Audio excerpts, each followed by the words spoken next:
चल सके प्रणाम। आई आप सबके बीच एक बहुत ही सुंदर चैता गीत आप सबके बीच लेके आगल भाई सर।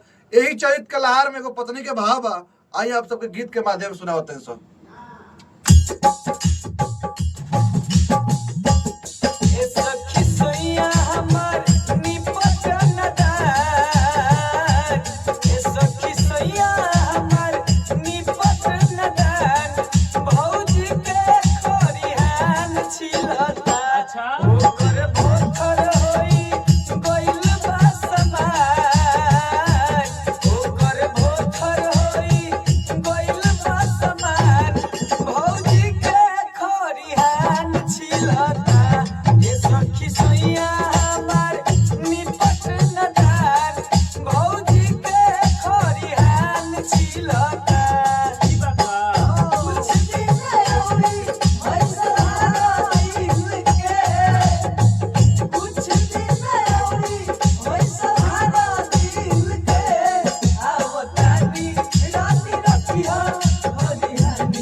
प्रणाम।